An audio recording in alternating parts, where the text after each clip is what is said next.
Subscribe to our YouTube channel and press the bell icon to get the latest update. Register on our website eduriseindia.com to join our live classes. Hello students, welcome to EduRise India. I am Dr. Sanjay Kumar Sharma, your biology faculty. Today I am going to start important chapter of biology, genetics. इस video lecture में basic concept सीखेंगे, genetics क्या है, इसमें हम क्या study करते हैं। उसके बाद हम डायरेक्ट और इनडायरेक्ट इनहेरिटेंस के बारे में पढ़ेंगे, मेंडलिज्म के बारे में पढ़ेंगे और क्वेश्चन सॉल्व करेंगे। सबसे पहले हम देखें कि जेनेटिक्स जो टर्म है, this was coined by Bateson. और जेनेटिक्स में हम स्टडी क्या करते हैं? हम जेनेटिक्स में वेरी सिंपली आप कह सकते हो कि genetics is the scientific study of heredity and variation. यहां दो टर्म है आपके लिए, एक हेरिडिटी और second one is the variation. इसका साइंटिफिक स्टडी हम करते हैं जेनेटिक्स में। हम डिस्कस करेंगे हेरिडिटी के बारे में, वेरिएशंस के बारे में, कौन इंपॉर्टेंट ज़्यादा है, क्योंकि जो साइंस ऑफ जेनेटिक्स है उसका बेसिस है वेरिएशन। ये जेनेटिक्स के लिए ज़्यादा इंपॉर्टेंट है। और हम जेनेटिक्स को कह सकते हैं कि genetics is the study of structure and function of genes. Gene का स्ट्रक्चर, जीन का फंक्शन, ठीक है, उसके काम करने का तरीका क्या है, ट्रांसमिशन कैसे होता है, and of the transmission of genes between generation, एक जनरेशन से दूसरे जनरेशन उसका ट्रांसमिशन कैसे होता है। ये इस चीज़ का हम स्टडी जेनेटिक्स में करते हैं। सबसे पहले हम लोग डिस्कस करेंगे टर्म हेरिडिटी को और देन वेरिएशंस के बारे में।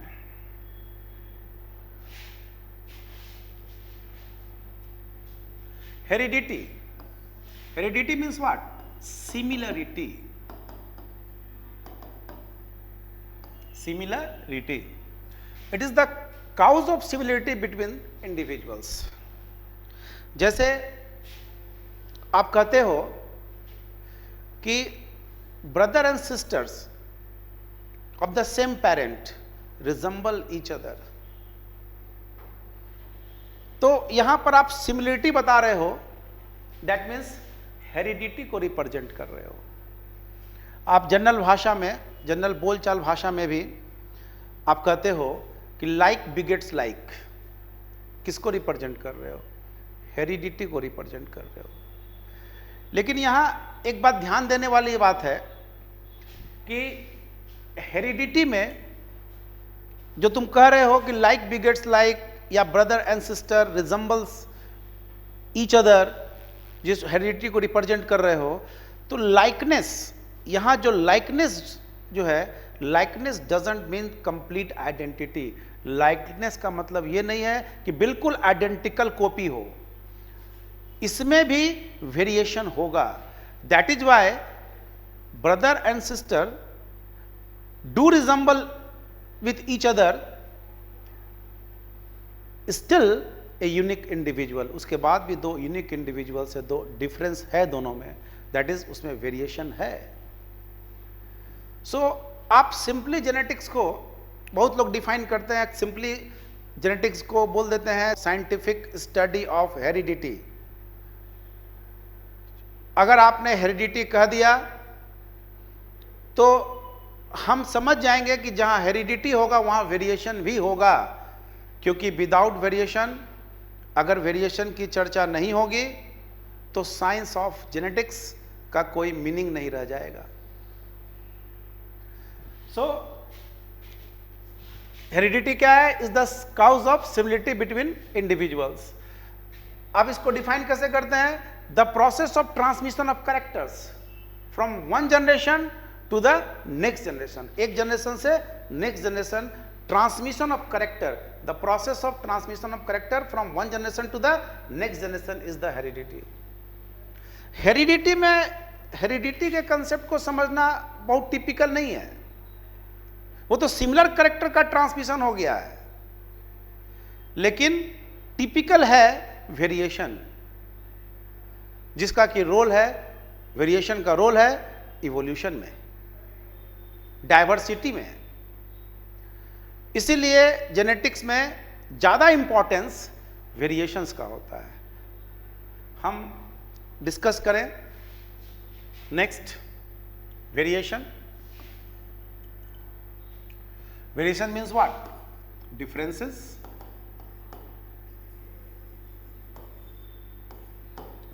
it is the cause of differences between individuals।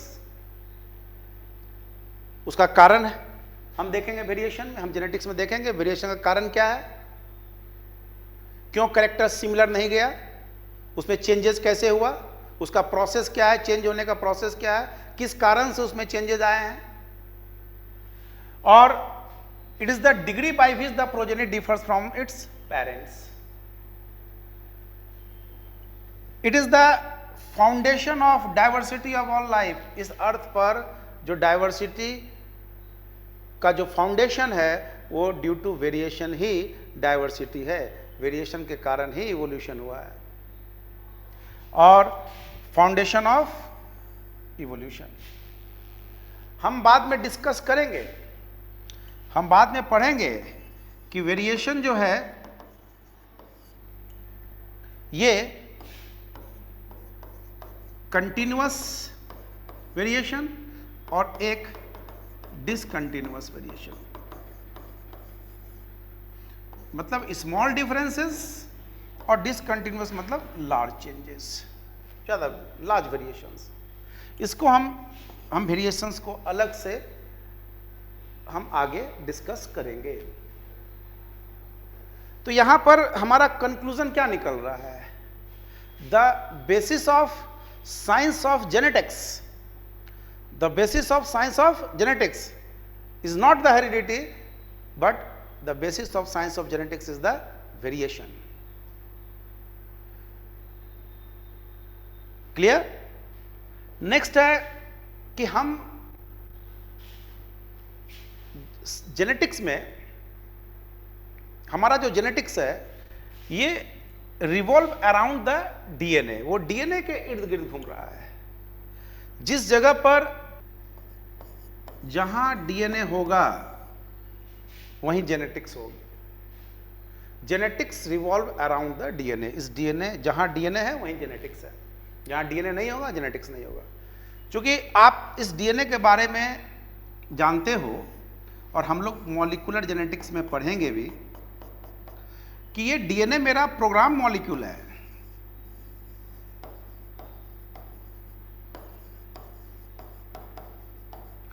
इसमें प्रोग्रामिंग किया हुआ है, नेचर का इसमें ऑलरेडी प्रोग्रामिंग किया हुआ है, और उसी प्रोग्राम को आप टर्म देते हो जेनेटिक्स में, हम लोग आगे पढ़ेंगे, इसको हम जीन कहते हैं। One gene means one program. इसमें किस चीज का प्रोग्राम है? तो प्रोटीन सिंथेसिस के लिए प्रोग्राम है। और इस डीएनए की जो पहचान है, जिसके कारण जेनेटिक्स है, तो ये डीएनए की जो पहचान है, ये 3 R's of the DNA, DNA की पहचान 3 R's ऑफ द डीएनए, इसमें 3 R हैं। First R is the replication, DNA की प्रॉपर्टी रेप्लिकेशन, कॉपी करना और डीएनए को ट्रांसफर करना नेक्स्ट जनरेशन में। Second R is the recombination, second R is the recombination, new type of combination banana. Third R is the repair, DNA में repair करने की क्षमता है। अगर ये डैमेज होगा, इसका बॉन्ड टूटेगा, तो ये रिपेयरिंग भी करेगा। क्योंकि डीएनए की प्रॉपर्टी है कि वो हाई एनर्जी लाइट को पकड़ लेता है, यूवी लाइट को पकड़ लेता है, और जब हाई एनर्जी लाइट पकड़ेगा, ये इसकी हॉबी है, ये इसकी प्रॉपर्टी है, तो इसका बॉन्ड टूटेगा, इसलिए रिपेयरिंग करेगा। और अगर रिपेयरिंग करते समय कुछ मिस्टेक हो जाए तो ये इसमें म्यूटेशन डेवलप कर जाएगा, चेंजेज आ जाएगा। तो ये डीएनए की पहचान है 3R, और हमारा जेनेटिक्स डीएनए के इर्द गिर्द घूमता है। जिस जगह पर माइटोकॉन्ड्रिया में डीएनए है माइटोकॉन्ड्रियल जेनेटिक्स होगा, क्लोरोप्लास्ट में डीएनए है वहां जेनेटिक्स होगा, न्यूक्लियस में मेन डीएनए तो न्यूक्लियस में है तो न्यूक्लियर जेनेटिक्स है वो, तो जहां डीएनए है वहीं जेनेटिक्स है। और नेचर ने इस प्रोग्राम मॉलिक्यूल को प्रोग्रामिंग करके इस प्रोग्राम मॉलिक्यूल को लिविंग ऑर्गेनिज्म को दिया है कि भाई ये प्रोग्राम मॉलिक्यूल है मेरा, this one is the program molecule, you enjoy this program molecule. यही प्रोग्राम मॉलिक्यूल में जो प्रोग्राम है वो रन कर रहा है जिसके कारण आप में लाइफ है। लेकिन ये जो प्रोग्राम मॉलिक्यूल है डीएनए, इसमें जो प्रोग्रामिंग किया हुआ है, ये प्रोग्रामिंग करके ऑर्गेनिज्म को मिला है।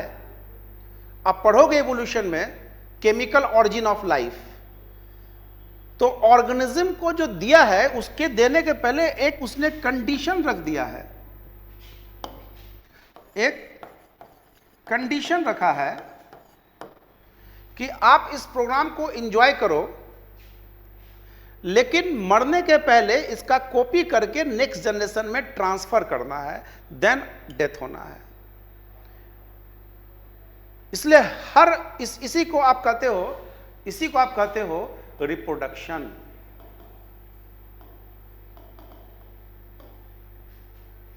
ये कंडीशन है, शर्त है। इसलिए आप कहते हो कि reproduction is the most fundamental property of the living organism. और ये यूनिक ऑर्गेनिक मॉलिक्यूल है DNA. This one is the unique organic molecule. Unique means nature में अगर एक बार बना है, इसको बनने में मिलियंस ऑफ ईयर्स लगा है, अगर एक बार ये अर्थ से खत्म हो जाए तो शायद फिर कभी अर्थ पर लाइफ पॉसिबल नहीं होगा, फिर से डीएनए, फिर से केमिकल ऑरिजिन इस तरह का नहीं हो सकता है। ये यूनिक चीज है। इसलिए एक डीएनए का फॉर्मेशन हुआ, उसका कॉपी हुआ, वही कॉपी रन करते चला गया। इसीलिए हम इवोल्यूशन में कहते हैं we all are relative, we all are relative. और डाइवर्सिटी जो है उसका कारण क्या है? वेरिएशन है। कॉपी करते समय जो चेंजेस आया, जो वेरिएशन हुआ, जिसके कारण डाइवर्सिटी क्रिएट हुई। तो हम जेनेटिक्स में ये जो पॉइंट्स हैं, डीएनए की केमिस्ट्री, रेप्लिकेशन, ट्रांसक्रिप्शन, ट्रांसलेशन, ये हम मॉलिक्यूलर जेनेटिक्स में पढ़ेंगे। हम लोग वेरिएशन पर डिस्कशन कर रहे थे कि वेरिएशन जो है बेसिस है साइंस ऑफ जेनेटिक्स का, आधार ही वेरिएशन है। बिना वेरिएशन के साइंस ऑफ जेनेटिक्स पॉसिबल नहीं है। आप चार्ल्स डार्विन के बारे में पढ़े होंगे। चार्ल्स डार्विन, जिसका theory chiefly based on variation, वो भी वेरिएशन पर आधारित था। चार्ल्स डार्विन ने क्या कहा नेचुरल सिलेक्शन में, ये देखा जाए। According to Darwin, that is Charles Darwin, organism can tolerate only small changes, small variations को ही ऑर्गेनिज्म टॉलरेट कर सकता है। ठीक। और क्योंकि नेचुरल सिलेक्शन जो है, this act on small and incremental changes in population. अगर पॉपुलेशन में स्मॉल चेंज होगा, इंक्रीमेंटल चेंजेज होगा, तो नेचुरल सिलेक्शन उसमें एक्ट करेगा, नेचर उसको सेलेक्ट करेगा। और अगर sudden, very large and dramatic change हो गया, अचानक बहुत बड़ा परिवर्तन हो गया, तो वहां नेचुरल सिलेक्शन ऑपरेट नहीं होगा, वहां नेचर उसको सिलेक्ट नहीं करेगा और वो इवोल्यूशनरी सिग्निफिकेंट नहीं होगा और वुड बी इलिमिनेटेड, उसको इलिमिनेट कर दिया जाएगा।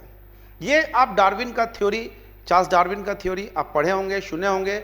इसका भी थ्योरी वेरिएशन पर ही आधारित है।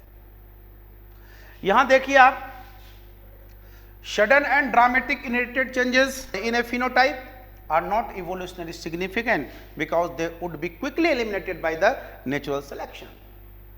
यहां भी वेरिएशन के बारे में, ठीक है। तो ये इसीलिए डार्विन को, या उस समय के जो फिलोसफर्स और साइंटिस्ट थे, उसको एक थ्योरी की जरूरत थी।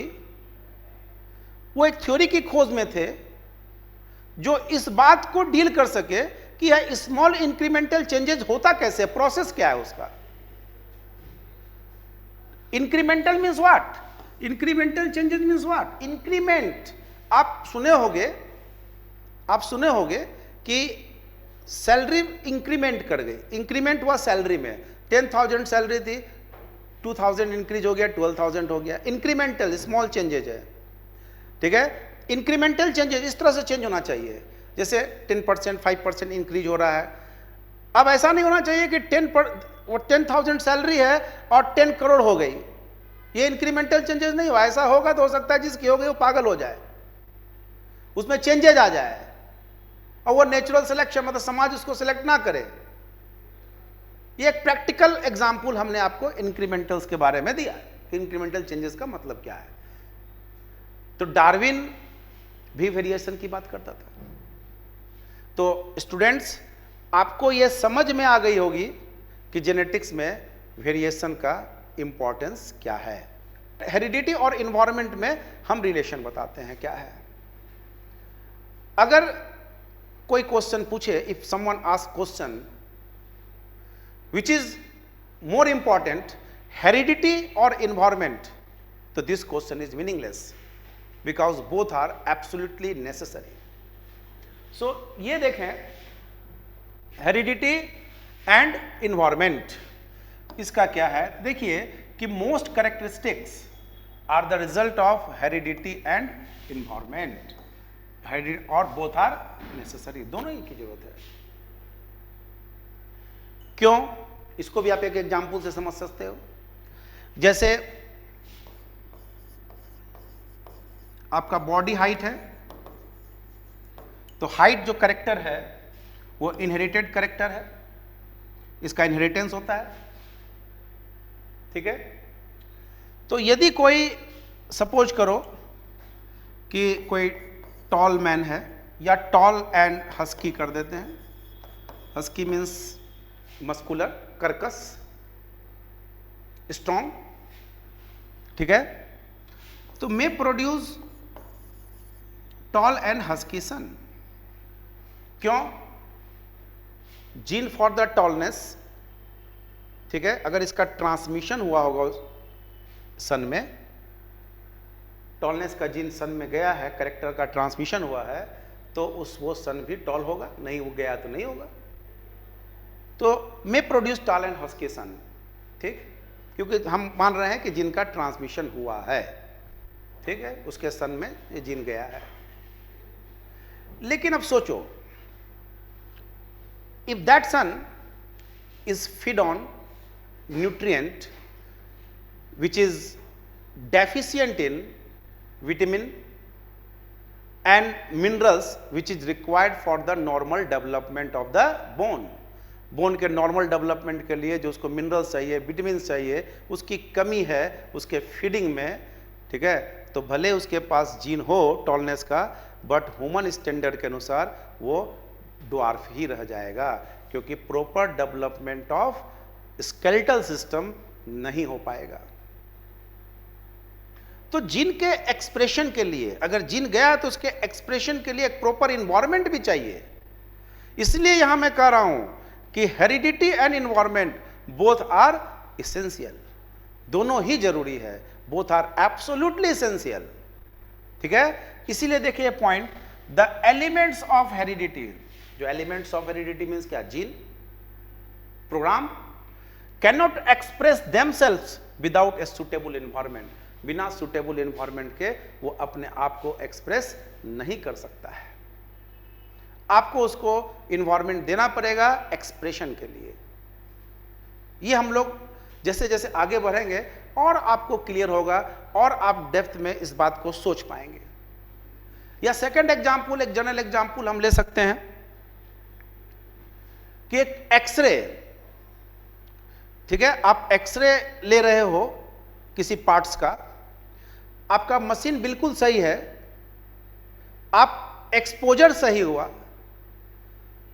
ठीक है, उसके बाद उस फिल्म को डेवलप करने के लिए आप डार्क रूम में गए, ठीक है, उसके क्योंकि उसके प्रॉपर डेवलपमेंट के लिए रिक्वायर्ड एनवायरनमेंट, ठीक, और अगर वहां पर कोई ब्राइट लाइट स्ट्राइक कर जाए, अचानक एनवायरनमेंट में चेंजेस आ गया और वो स्ट्राइक कर गया, तो फिल्म का प्रॉपर डेवलपमेंट नहीं होगा, फिल्म खराब हो जाएगी, भले ही आपका एक्सप्रेशन सही रहा हो। सो स्टूडेंट्स, हमने आपको क्लियर कर दिया कि हेरिडिटी और इन्वायरमेंट दोनों ही नेसेसरी है, एब्सोल्युटली नेसेसरी है। अब हम डिस्कस करें division of genetics. Division of genetics, तो traditionally the study of genetics has been divided into 3 major sub division.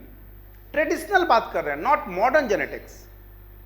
Traditionally इसको हम 3 सब डिवीजन में, 3 मेजर सब डिवीजन में बांट के स्टडी करते हैं। First is the transmission genetics, that is called classical genetics. ये तुम्हारा सबसे ओल्डेस्ट डिसिप्लिन है जेनेटिक्स का। इसमें हम जो स्टडी करते हैं, जो हमारा फोकस होता है, जो हमारा फोकस है इंडिविजुअल ऑर्गेनिज्म पर फोकस होता है।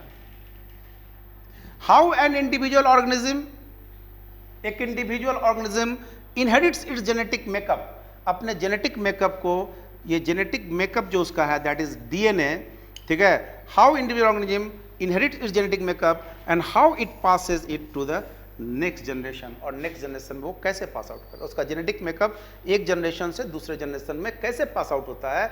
हम इंडिविजुअल पर फोकस करते हैं, ठीक है। और it began with Mendel's experiment. इसी के लिए हम मेंडल्स के एक्सपेरिमेंट को पढ़ेंगे, मेंडल्स के लॉ को पढ़ेंगे, ठीक है। ये क्लासिकल जेनेटिक्स है। इसमें हम क्या क्या इंक्लूड है, इसमें हमारा मेंडेलियन जेनेटिक्स है, नॉन मेंडेलियन है, इसमें मॉर्गेनियन जेनेटिक्स है। आप जानते हो TH Morgan, father of Drosophila genetics, हम लोग आगे डिस्कस करेंगे इसके बारे में, हम लोग लिंकेज में इसको पढ़ेंगे, ठीक है। तो ये हुआ मेरा ट्रांसमिशन जेनेटिक्स, जो मेरा सबसे पहला डिस्कशन का पॉइंट होगा नेक्स्ट वीडियो लेक्चर में। नेक्स्ट मॉलिक्यूलर जेनेटिक्स, ठीक है। मॉलिक्यूलर जेनेटिक्स हम structure and functions of gene at molecular level पर बात करते हैं। जीन क्या है, उसका स्ट्रक्चर कैसा है, उसका ऑर्गेनाइजेशन कैसा है, वो फंक्शन कैसे करता है, ठीक है। माने द फोकस, यहाँ पर मेरा जो फोकस है वो मॉलिक्यूलर जेनेटिक्स का किस पर है, जीन पर है। इसके स्ट्रक्चर का, इसका ऑर्गेनाइजेशन में इसका फंक्शन क्या है, ये हम लोग मॉलिक्यूलर जेनेटिक्स में स्टडी करेंगे। तीसरा ब्रांच जो जेनेटिक्स का है that is called population genetics. तो इसमें हमने कहा था जेनेटिक्स में वेरिएशन का इंपॉर्टेंस है, तो इसमें हम जो जेनेटिक वेरिएशन देखेंगे पॉपुलेशन जेनेटिक्स में, वो इंडिविजुअल में नहीं बल्कि विद इन पॉपुलेशंस में देखेंगे।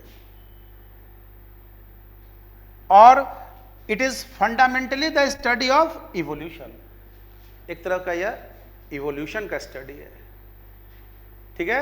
हम ट्रेडिशनल क्लासिफिकेशन की बात कर रहे हैं, याद रखना, हम मॉडर्न क्लासिफिकेशन की बात नहीं कर रहे हैं। क्वांटिटेटिव जेनेटिक्स वो बात का डिस्कशन का पॉइंट है मेरा। अब देखिए नेक्स्ट जो मेरा है forward genetics and reverse genetics. जो हमारा फॉरवर्ड जेनेटिक्स है, ये जो है, ये जो स्टार्ट हो रहा है, स्टार्ट्स फ्रॉम फिनोटाइप। फिनोटाइप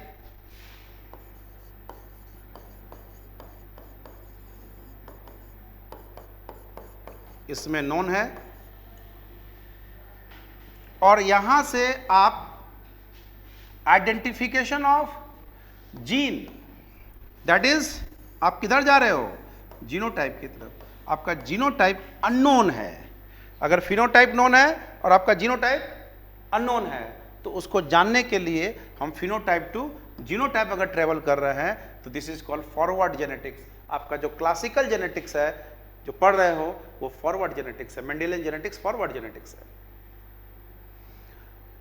यदि हमारा जीनोटाइप नोन हो, देखिए फॉरवर्ड जेनेटिक्स में क्या है, involve in the identification of gene responsible for the particular phenotype. किसी पार्टिकुलर फिनोटाइप के लिए कौन जीन रेस्पॉन्सिबल है, इसका स्टडी हम करते हैं किसमें, इसके लिए हम स्टडी करते हैं फॉरवर्ड जेनेटिक्स में, ठीक है।